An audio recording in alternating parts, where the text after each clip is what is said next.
अभी मैं उड़ीसा में मौजूद हूँ। अगर आप इस साल श्री जगन्नाथ धाम यात्रा पर आने का प्लान कर रहे हैं तो वीडियो को पूरा जरूर देखिएगा। मैं आपको श्री जगन्नाथ धाम यात्रा के साथ साथ संपूर्ण उड़ीसा टूर करने का तरीका बताऊंगा। मात्र 3 दिन 2 रात में आप उड़ीसा घूम सकते हैं, वो भी बहुत कम खर्चे में। कैसे घूमना है, कहाँ कहाँ घूमना है, सारी जानकारी इस वीडियो में दी गई है। तो क्यों ना इस साल उड़ीसा घूमने चले जाएं। घर बैठे आपको पूरी जानकारी मिल रही है, वीडियो को पूरा देखिएगा। चैनल पर नए हैं तो चैनल को सब्सक्राइब जरूर करें, साथ में बेल आइकन दबाने के बाद ऑल बटन पर क्लिक जरूर करें। मैं आपको उड़ीसा टूर में प्रसिद्ध 17 जगहों पर घुमाऊंगा। अगर आपने ये सभी जगह घूम ली तो समझो आपका उड़ीसा टूर हो जाएगा, जिसमें भुवनेश्वर, जगन्नाथपुरी, कोणार्क, चिल्का झील, कटक के कुछ प्रसिद्ध जगह मौजूद है। अगर आपने ये सभी जगह घूम ली तो आप कह सकते हैं कि आपने उड़ीसा टूर कर लिया है। कैसे होगा, वीडियो को पूरा देखिएगा। सबसे पहले मैं आपको ये बता देता हूँ कि आप यहाँ कैसे पहुँच सकते हैं। उड़ीसा तो एक बहुत बड़ा राज्य है, लेकिन उड़ीसा में आपको कहाँ पहुँचना है जहाँ से आप ये पूरा टूर मात्र 3 दिन 2 रात में कर सके। देखिए, अगर आप बाई फ्लाइट आना चाहते हैं तो आप भुवनेश्वर तक आ सकते हैं, क्योंकि भुवनेश्वर एयरपोर्ट पूरे देश से अच्छे से जुड़ा हुआ है। दिल्ली, मुंबई, चेन्नई, कोलकाता से डायरेक्ट फ्लाइट है भुवनेश्वर तक। दिल्ली से बात करें तो 5 से 6 हजार रुपए टिकट प्राइस रहता है फ्लाइट में। लेकिन आपको भुवनेश्वर रुकने की जरूरत नहीं है। एक और जगह है जहां आकर आप रुकेंगे तो आपका टूर बहुत शानदार हो जाएगा। वहां से आप सभी जगहों पर घूमने जा सकते हैं। वो है पुरी, जहां जगन्नाथ धाम मंदिर मौजूद है। तो आप पुरी पहुंच जाइए, सबसे बेस्ट रहेगा। अगर आप फ्लाइट से आते हैं तो भुवनेश्वर से पुरी की दूरी करीब 60 किलोमीटर है। कैब वाले 2500 से 3000 रुपए लेते हैं। बस में मात्र 80 से 100 रुपए खर्च करके आप भुवनेश्वर से पुरी पहुंच जाएंगे। शेयर टैक्सी से आते हैं तो करीब 120 से 150 रुपए आपके खर्च होंगे। बाई ट्रेन आना चाहते हैं तो आप डायरेक्ट पुरी तक आ सकते हैं, क्योंकि वहाँ पर रेलवे स्टेशन मौजूद है। देश के बड़े बड़े शहरों से डायरेक्ट ट्रेन आती है पुरी तक। दिल्ली से बात करें तो ट्रेन का किराया करीब 750 रुपए से शुरू हो जाता है, जो 4825 तक जाता है according to comfort. By road आना चाहते हैं तो आप पुरी आ सकते हैं, लेकिन बाय रोड उन्हीं के लिए बेस्ट होता है जो पुरी के आसपास के मौजूद है, चाहे भुवनेश्वर, कटक या उड़ीसा के किसी सिटी से। अगर आप दिल्ली में हैं, मुंबई में है तो बाय रोड आपके लिए बेस्ट नहीं होगा। तो ये सब बातें होती है पहुंचने की। उड़ीसा में आप पुरी तक पहुंच जाइए, फिर आपका टूर बहुत आसान हो जाएगा। कैसे करना है पूरा टूर, वो जानकारी आपको इस वीडियो में मिल जाएगी। पुरी तो पहुंच गए, लेकिन पुरी में स्टे कहाँ करें, बेस्ट होटल कहाँ मिलेंगे, ऐसी कौन सी जगह है जहाँ रुकने से हम सभी जगहों पर आसानी से घूमने जा सकें, तो वो भी जानकारी मैं आपको दे देता हूँ कि सबसे बेस्ट लोकेशन पुरी की कौन सी रहेगी रुकने के लिए। पुरी सिटी फेमस है जगन्नाथ धाम के लिए। 4 बड़े धामों में से एक श्री जगन्नाथ धाम पुरी में मौजूद है। तो यहाँ पर रुकने के लिए बहुत से ऑप्शन मिल जाते हैं। मैं आपको कुछ रोड्स के नाम बता रहा हूँ जहाँ आप रुक सकते हैं। जैसे आप नियर टेम्पल रुक सकते हैं, जीटी रोड पर, मंदिर वहाँ से बहुत पास रहेगा। आप चाहें तो डोला शाही टेम्पल रोड पर रुक सकते हैं, आप चाहें तो मोची शाही के आसपास रुक सकते हैं। उन सभी जगहों से घूमने में काफी आसानी हो जाएगी। पब्लिक ट्रांसपोर्ट की रीच भी वहाँ पर अच्छी रहती है। मंडप शाही आप रुक सकते हैं, भुवनेश्वर रोड पर आप रुक सकते हैं, रेलवे स्टेशन के आसपास कहीं रूम ले सकते हैं। एक चौराहा है वहाँ पर, टाउन हिल चौक, वहाँ आप रुक सकते हैं। रेलवे स्टेशन भी पास है, मंदिर भी पास है और समुंदर भी पास है। गोल्डन बीच के आसपास रुक सकते हैं, वहाँ भी काफी सारे होटल्स अब बन चुके हैं। ये सभी लोकेशन बेस्ट है रुकने के लिए। इसके अलावा अगर आप कहीं रुकते हैं तो आपको थोड़ी बहुत दिक्कतें हो सकती हैं। समुद्र के किनारे आप गोल्डन बीच के आसपास रुक जाइए, वहाँ पर समुद्र भी पास में और जगन्नाथपुरी मंदिर भी मात्र 2 किलोमीटर की दूरी पर है। अब बात आती है कि उड़ीसा टूर कैसे करना है, कैसे वो 17 जगहों पर घूमना है। तो देखिए, डे 1 जिस दिन आप उड़ीसा पहुंचते हैं, जगन्नाथपुरी पहुंचते हैं, कोशिश कीजिए आप सुबह में पहुंच जाएं। और जाहिर सी बात है, अगर आप ट्रेन से आते हैं तो भी मोस्ट ऑफ द ट्रेन सुबह अर्ली मॉर्निंग पहुंच जाती है। फ्लाइट से अगर आप भुवनेश्वर पहुंच रहे हैं तो जितना जल्दी हो सके आप पुरी पहुंच जाइए। वो कौन सी 17 जगह है जहां आप उड़ीसा टूर के दौरान घूमेंगे, तो उसमें से नंबर 17 पर है जगन्नाथपुरी धाम। मेरी बताई इन सभी लोकेशन पर कहीं पर भी अगर आपने होटल लिया है तो इन सभी जगहों से जगन्नाथ मंदिर की दूरी मात्र 1.5 से 2 किलोमीटर ही रहने वाली है। उसे आप बाय वॉक भी कर सकते हैं, चाहे तो वहाँ पर मौजूद ई रिक्शा ले सकते हैं, जिसमें 10 से 20 रुपए आपके लगने वाले हैं। लेकिन जगन्नाथ धाम मंदिर में दर्शन से पहले कुछ नियम है जो आपको पता होने चाहिए। ये नज़ारा है जगन्नाथ धाम मंदिर का। मंदिर में आप फोन नहीं ले जा सकते, कैमरा नहीं ले जा सकते, लेदर बेल्ट, जैकेट और बैग नहीं ले जा सकते। मंदिर के आसपास में काफी सारे क्लॉक रूम बने हुए हैं, लॉकर रूम बने हुए हैं।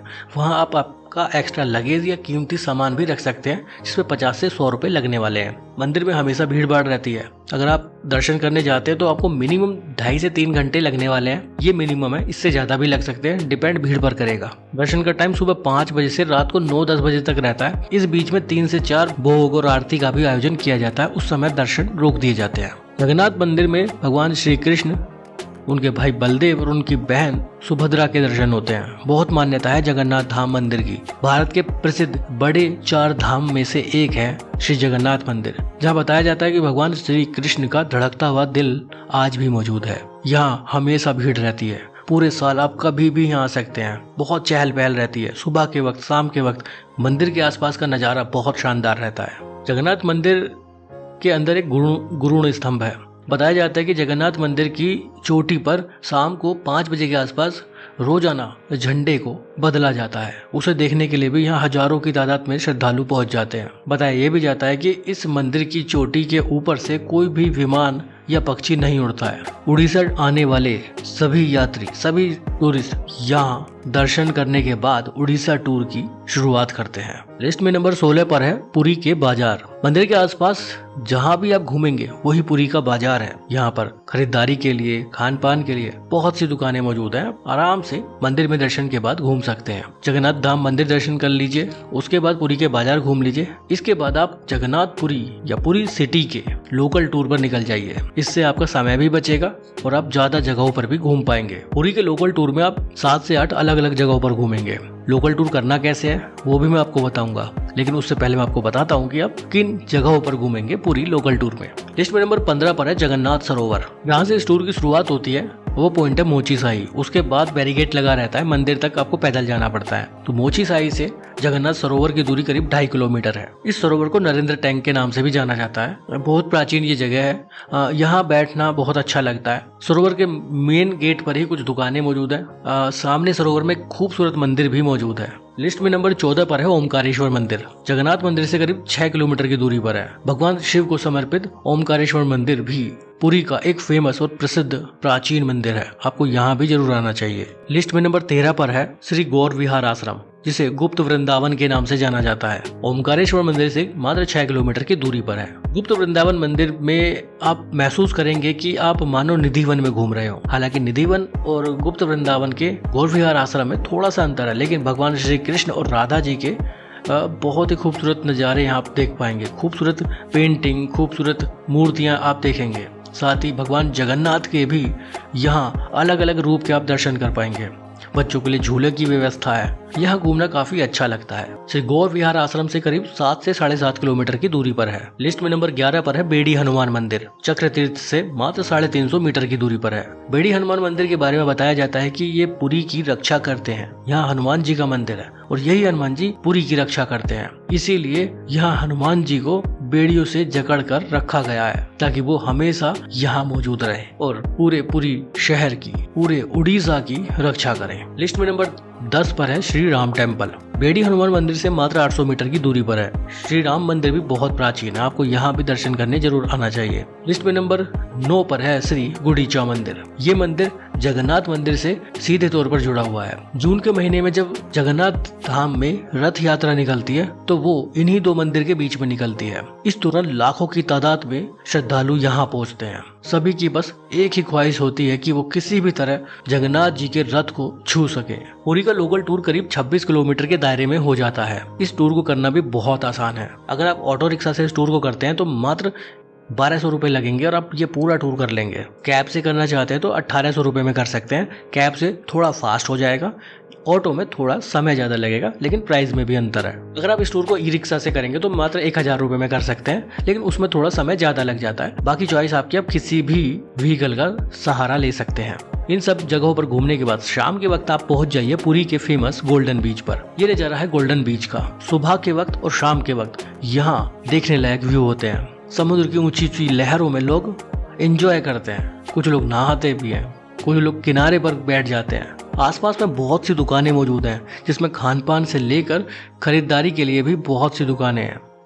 आप यहाँ पर फोटोग्राफी करवा सकते हैं, चाहे तो खुद के फ़ोन से कर चाहे तो यहाँ के प्रोफेशनल फोटोग्राफर से फोटो क्लिक करवा सकते हैं। मात्र 5 से 10 मिनट में आपको फोटो मिल जाएगा। एक्टिविटी में आप यहाँ पर ऊंट की सवारी कर सकते हैं। जगन्नाथपुरी के प्रसिद्ध फूड को भी आप यहाँ पर ट्राई कर सकते हैं। मुझे ऐसा लगता है अगर आप पुरी में रुके हुए हैं और पुरी को सेंटर पॉइंट मानकर पूरा उड़ीसा टूर कर रहे हैं, जैसा कि मैं आपको इस वीडियो में बता भी रहा हूँ, तो आप सुबह और शाम के वक्त आप गोल्डन बीच घूमने आ ही जाइए, क्योंकि दोनों वक्त यहाँ का घूमने का मजा बहुत शानदार रहता है। तो ये होता है डे 1 का टूर। देखिए पुरी में और पूरे उड़ीसा में आपको वेजिटेरियन और नॉन वेजिटेरियन दोनों फूड आसानी से मिल जाएंगे। ऐसा नहीं है कि आप जगन्नाथपुरी धाम में दर्शन करने आए हैं, एक स्पिरिचुअल जगह पर हैं तो आपको नॉन वेज नहीं मिलेगा। पुरी में सब कुछ मौजूद है। यहाँ आप सी फूड भी ट्राई कर सकते हैं, क्योंकि उड़ीसा की लगभग पूरी पॉपुलेशन नॉन वेज खाती है। हालांकि प्योर वेज के भी ऑप्शन आपको मिल जाएंगे। आप चाहें तो ऑनलाइन फूड भी ऑर्डर कर सकते हैं, यहाँ पर वो भी व्यवस्था मौजूद है। कुछ प्रसिद्ध फूड में यहाँ पर खाजा आप ट्राई कर सकते हैं, जो यहाँ की एक स्वीट डिश है। पुरी के बाजार में आप जगह जगह देख लेंगे, टेस्ट भी काफी ठीक ठाक लगता है। छैना पोड़ा आप यहाँ पर ट्राई कर सकते हैं, जो आपको गोल्डन बीच के आसपास भी देखने के लिए मिल जाएगा। पुरी के बाजार में भी आप ट्राई कर सकते हैं, ये भी एक स्वीट डिश है। बाकी इडली, वड़ा, ये सब तो आपको जगह जगह देखने के लिए मिल ही जाएगा। अगर आपको नारियल पानी पीना है ना, तो उड़ीसा में आपकी लॉटरी लगने वाली है। जो नारियल पानी दिल्ली में 90 रुपए, 100 रुपए, 120 रुपए का मिलता है, वो आपको यहाँ 40 रुपए में मिल जाएगा। तो आप उसे भी ट्राई कर सकते हैं। तो ये हुआ डे 1 का टूर। डे 2 में आप कहाँ जाएंगे, चलिए वो बता देते। डे 2 में आप निकल जाइए चिल्का झील टूर के लिए। अब चिल्का झील टूर कैसे करना है, हम तो पब्लिक ट्रांसपोर्ट से आए हैं, हम तो ट्रेन से आए हैं। वो भी करना बहुत आसान है। कैसे होगा वो भी बताऊंगा। ठीक है, चिल्का झील की पुरी से दूरी करीब 35 से 40 किलोमीटर है। चिल्का झील हालांकि बहुत बड़ी है। ये रोड ट्रिप भी शानदार रहती है। चिल्का झील पहुंचने का सिर्फ एक ही मकसद होता है, वो है चिल्का झील में बोट की सवारी, नाव की सवारी। अगर आपने चिल्का झील में नाव की सवारी कर ली ना, तो फिर समझो आपकी चिल्का झील का टूर भी शानदार हो गया, क्योंकि उसमें आप बहुत कुछ अलग अलग देखेंगे। अलग अलग पक्षियों के नज़ारे आपको देखने के लिए मिलेंगे, अलग अलग मछलियों के नज़ारे आपको देखने मिलेंगे। झील में जब बोटिंग के लिए हम जाते हैं तो वहाँ एक गाइड भी होता है, जो हमें सारी चीजें बताता है। जब आप खुद ये टूर करेंगे तो आप ज्यादा अच्छे से समझ पाएंगे। लेकिन चिल्का झील का टूर करना कैसे है? पुरी में बहुत से ट्रैवल एजेंसियां मौजूद हैं। आप चाहे तो उनसे भी चिल्का झील का टूर ले सकते हैं। पब्लिक ट्रांसपोर्ट से मात्र 300 से 350 रुपए पर पर्सन लगता है। बसेस चलती हैं एसी और नॉन एसी। एसी बस का 350, नॉन एसी बस का 300 रुपए किराया रहता है एक व्यक्ति का। लगभग पूरे एक दिन का टूर रहता है चिल्का झील टूर। लेकिन वहां सिर्फ पहुंचना ही सफिशिएंट नहीं होता है, वहां जाकर बोटिंग करना कंपलसरी है। अब इसमें दो बातें हैं। अगर आप ग्रुप में जाते हैं यानी बस से जाते हैं, तो आपकी बस में करीब 30-35 लोग मिनिमम होंगे, तो एक ग्रुप बन जाता है। तो जब आप बोटिंग करेंगे तो पूरे ग्रुप को एक ही बोट में या 2 बोट में ट्रांसफर कर दिया जाता है। तो ऐसा करने से बोटिंग की पर पर्सन कॉस्ट कम हो जाती है, तो आपको सस्ते में टूर हो जाएगा। अगर आप ये टूर कैब से करते हैं, यानी आप चिल्का झील टूर कैब से करते हैं, तो जाहिर सी बात आप 2 या 3 लोग होंगे, 4 लोग होंगे। तो फिर वहां जाने के बाद जब आप बोटिंग करेंगे तो आपके लिए बोटिंग चार्जेस ज्यादा हो जाएंगे, क्योंकि आप 3 लोग, 4 लोग या 2 लोग ही बोटिंग करेंगे। तो पर्सनल बोट का खर्चा बढ़ जाता है। वो आपकी चॉइस है, आप बस से इस टूर को कर सकते हैं।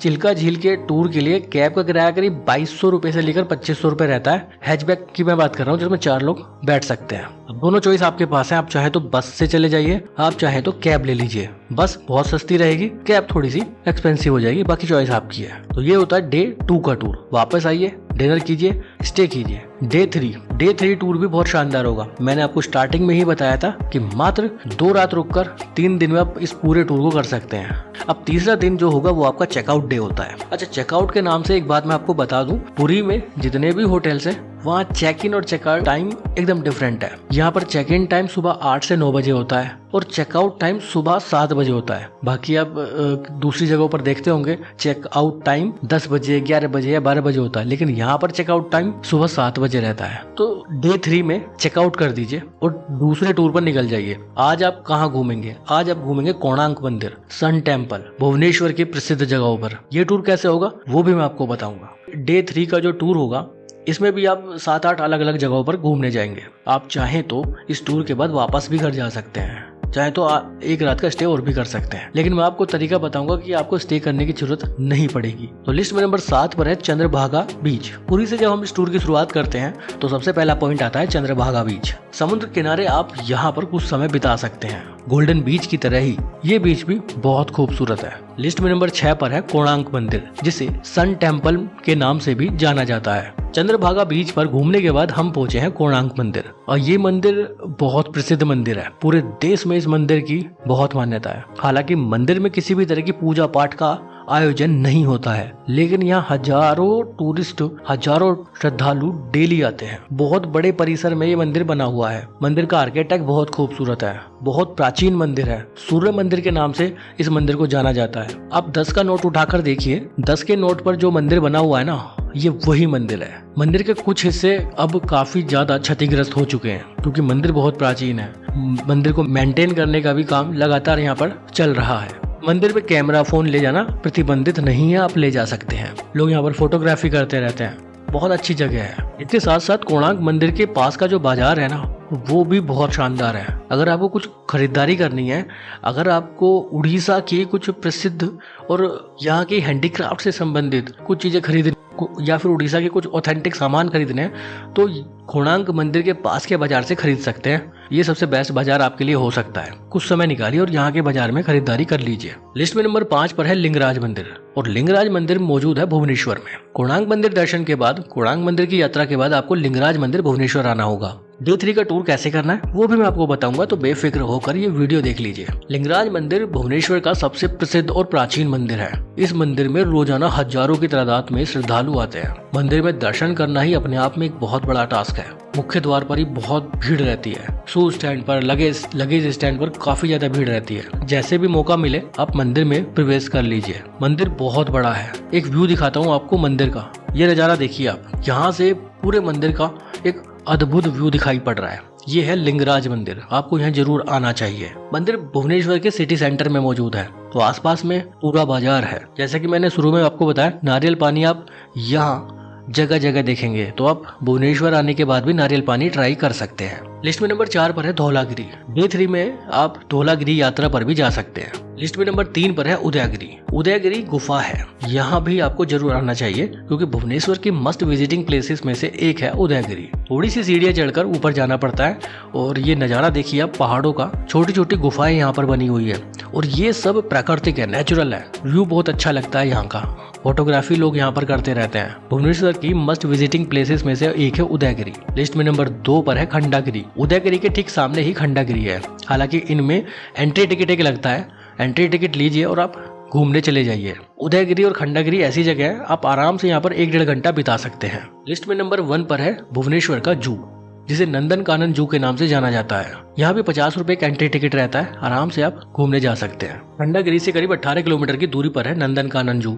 तो ये हो जाता है डे 3 का टूर। अब बात आती है कि डे 3 का टूर करना कैसे है। बहुत सिंपल है। जैसे कि मैंने आपको बताया कि पुरी से आप टूर शुरू कीजिए और पूरा उड़ीसा घूम लीजिए। आप चाहे तो पुरी में ही बस का पैकेज ले सकते हैं, जैसे कि आपने चिल्का झील का लिया था, वैसे ही डे 3 के लिए भी आपको पूरा टूर मिल जाता है। इसमें भी एसी बस का 350 रुपये किराया रहता है और नॉन एसी बस का 300 रुपये रहता है। इन सभी जगहों पर वो आपको घुमा देंगे और वापस आपको पूरी ड्रॉप कर देंगे। आप चाहें तो भुवनेश्वर में ही रह सकते हैं और वहां से रेलवे स्टेशन या एयरपोर्ट जा सकते हैं और वापस घर जा सकते हैं। चाहे तो पूरी वापस आ सकते हैं। अगर आप इस टूर को कैब से करते हैं तो 2500 से 3000 रुपये लगेंगे और आप ये पूरा टूर बहुत आसानी से कर लेंगे जगन्नाथपुरी से। चेकआउट कीजिए, सारा लगेज कैब में ट्रांसफर करिए और डे 3 का मेरा बताया ये पूरा टूर कर लीजिए।